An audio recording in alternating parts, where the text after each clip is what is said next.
adalah pria yang berpenampilan dan bertingkah laku seperti perempuan. Satar hidup dan besar di keluarga muslim. Satar sangat menyayangi ibunya. Masyarakat di kampung Satar didominasi agama Hindu dan Islam. Mereka adalah masyarakat yang sangat memegang teguh nilai-nilai budaya mereka. Mereka sangat peduli dengan martabat dan kehormatan keluarga mereka masing-masing. Tidak boleh ada lelaki dan wanita bukan mahram berduaan. Banyak orang sangat membenci Satar dan memandang Satar sebelah mata karena perilakunya itu. Satar mempunyai sahabat baik sejak kecil bernama Saravanan, yang biasa dia panggil Tanggam, yang berarti berharga. Satar dari dulu naksir dengan Saravanan. Saravanan adalah pria tampan beragama Hindu yang terhormat di kampung itu. Saravanan baru datang dari luar kota. Satar menemui Saravanan di tokonya untuk ngobrol-ngobrol. Tiba-tiba, ayahnya Saravanan datang dan mengusir Satar. Ayahnya Saravanan sangat membenci Satar. Ayahnya membentak Satar dan menyuruh Satar pergi. Satar pun langsung pergi. Saravanan mengatakan kepada ayahnya, Satar adalah orang baik dan ayah tidak perlu membentaknya seperti itu. Ayahnya tidak peduli. Saat Satar pulang menuju rumahnya, Satar digoda oleh abang-abang di kampung itu. Saravanan datang dan melindungi Satar. Saravanan mengatakan kepada abang-abang itu untuk tidak mengganggu Satar. Tapi abang itu mengatakan, salah Satar sendiri kenapa dia berperilaku seperti perempuan. Ayah Saravanan lagi-lagi memergoki Saravanan sedang bersama Satar. Ayahnya langsung menyuruhnya pulang.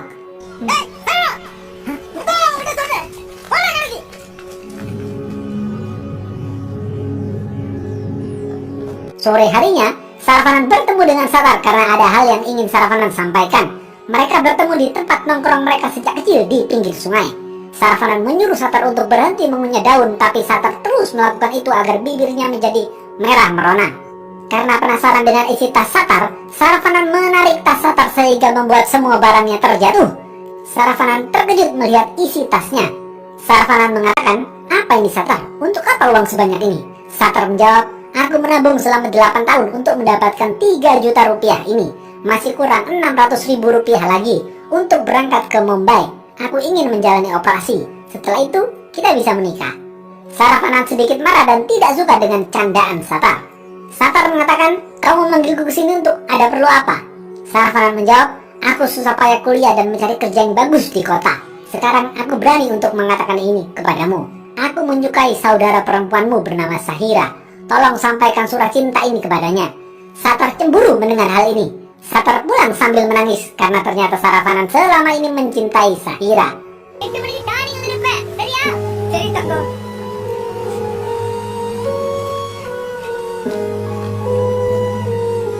Malam hari, Satar tidur di rumahnya. Dia tidur bersebelahan dengan Sahira. Ayahnya melihat ini marah dan mengatakan, "Hei setan, jangan tidur di sebelah perempuan. Sudah berapa kali ku bilang, dasar tolol kau." Ibunya datang dan membela Satar. Ibunya mengatakan, "Jangan pukul Satar ya, biarkan dia tidur di sini. Dia takut gelap. Kemarin saat kau menyuruhnya tidur di luar, dia pipis di kasur." Satar tidak menyampaikan surat cinta kepada Sahira. Besok pagi, Saravanan mendatangi Satar untuk menanyakan apa jawaban Sahira. Satar mengatakan, Sahira merobek surat itu. Saravanan menangis sedih dan patah hati. Karena tidak tega dengan Saravanan, Satar akhirnya memberitahukan surat cinta itu kepada Sahira. Satar memberikan kejutan dengan mengantar Sahira untuk bertemu dengan Saravanan. Sahira langsung membuka cadarnya dan duduk di sebelah Saravanan.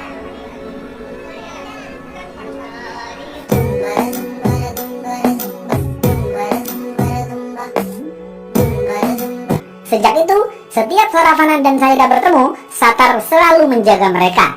Saravanan membeli kain sari untuk Sahira. Sahira mencoba kain sari itu di rumahnya. Ayah dan ibunya memergoki Sahira dan mengatakan, "Dari mana kain ini?"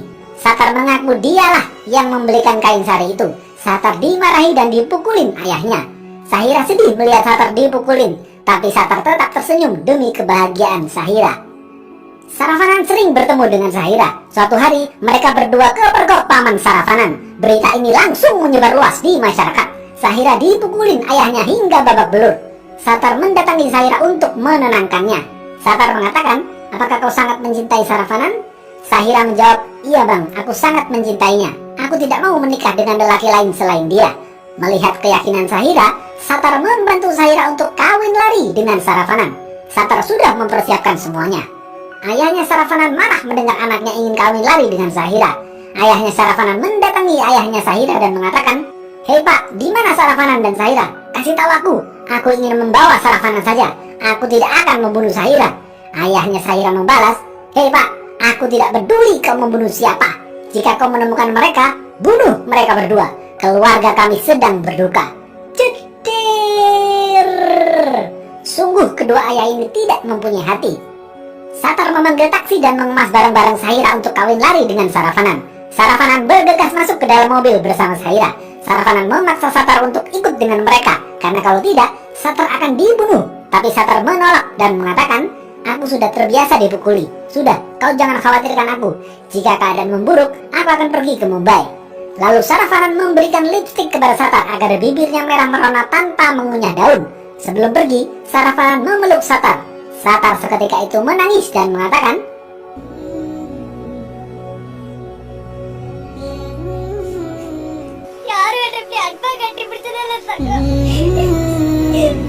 Di dalam mobil, Syahira mengatakan kepada Saravanan, "Satar memberikan ini untuk kita."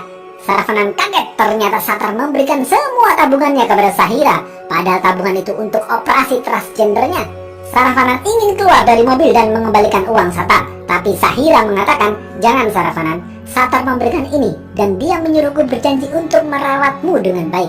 Nanti kita kembalikan uang ini kalau kita sudah mapan." 1 tahun kemudian, Saravanan dan Syahira sudah menikah. Mereka dikaruniai bayi lelaki yang lucu. Mereka berdua kembali ke kampung halamannya karena mereka mendengar kedua keluarga mereka sudah mau menerima mereka. Kedua keluarga mereka bahkan mempersiapkan pesta untuk penyambutan Saravanan dan Syahira. Seluruh warga masak nasi biryani ayam yang lezat untuk kedatangan mereka berdua dan menyambut cucu pertama keluarga mereka. Saravanan dan Syahira berhenti di perbatasan desa untuk bertemu dengan pamannya terlebih dahulu. Pamannya menyambut gembira kedatangan Saravanan dan Syahira. Pamannya mengatakan, "Lucu sekali anakmu, siapa namanya? Murugan atau Mubarok?" Beberapa menit kemudian terdengar suara azan.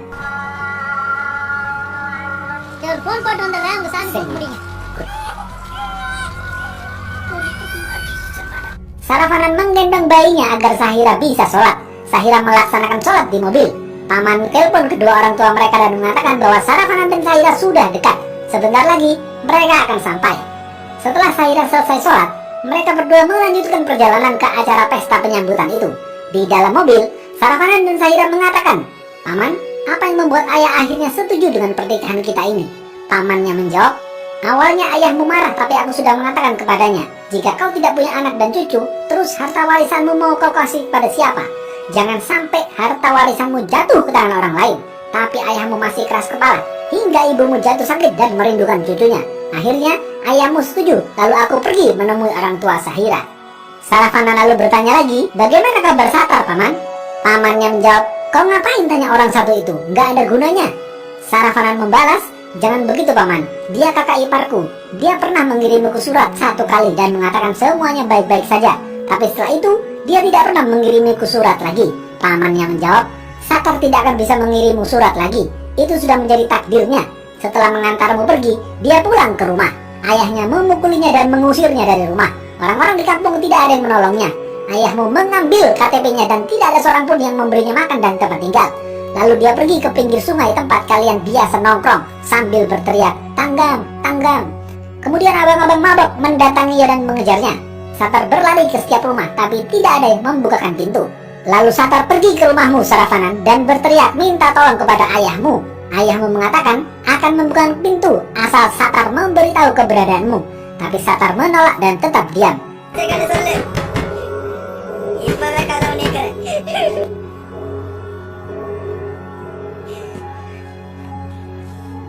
Satar pergi ke rumahnya berteriak minta tolong kepada ayah dan ibunya. Adik-adiknya ingin membukakan pintu, tapi dilarang oleh ibunya. Ibunya mengatakan sambil menangis terseduh-seduh, "Pergi mati saja kau nak, daripada membunuh kita semua secara perlahan. Aku menyesal telah melahirkanmu nak. Karena kau, semua penduduk desa merobek kain adik-adikmu untuk bertanya apakah dia perempuan atau laki-laki. Penduduk desa mengatakan, selama Satar masih ada di keluargamu, mereka akan menjadi germo untuk adik-adikmu. Lalu bagaimana aku sebagai ibu menikahkan adik-adikmu ini nak?"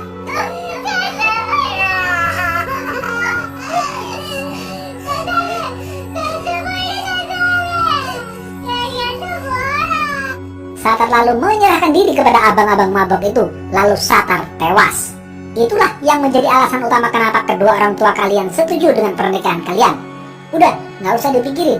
Hal itu tidak penting lagi. Sekarang mari kita rayakan kedatanganmu dengan makan nasi biryani. Saravana dan Sahira menangis histeris mendengar kematian Satar. Mobil mereka sampai di acara penyambutan itu. Semua orang menyambut gembira kedatangan mereka. Saravana mengatakan kepada ayahnya, "Bagaimana kau bisa membunuh orang dan berpesta makan nasi biryani seakan-akan tidak terjadi apa-apa?" Saravana marah dan menyuruh supir untuk segera berjalan dan meninggalkan pesta itu. Ibunya Sahira mengatakan, "Nak, aku ingin melihat cucuku. Jangan pergi lagi, nak." Sahira menjawab, "Tidak, Bu. Bagaimana jika dia terlahir seperti Satar? Apakah ibu akan membunuhnya juga?"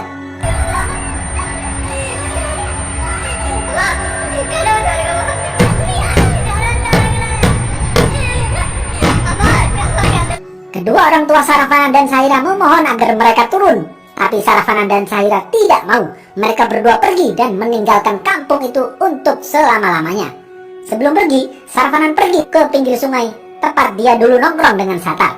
Saravana menemukan tas Satar dan di dalam tas itu ada fotonya dengan Satar mulai dari kecil hingga dewasa. Saravana menangis melihat foto itu.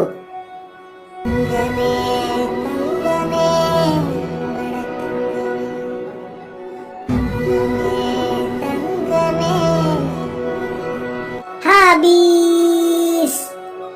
Apa pesan dari film ini? Orang tua adalah rumah pendidikan pertama bagi anak. Orang tua bertanggung jawab penuh atas apa yang terjadi pada anak-anaknya. Orang tua bukan hakim yang berhak memvonis siapa benar siapa salah. Orang tua tidak berhak membunuh anaknya sendiri demi sebuah kehormatan.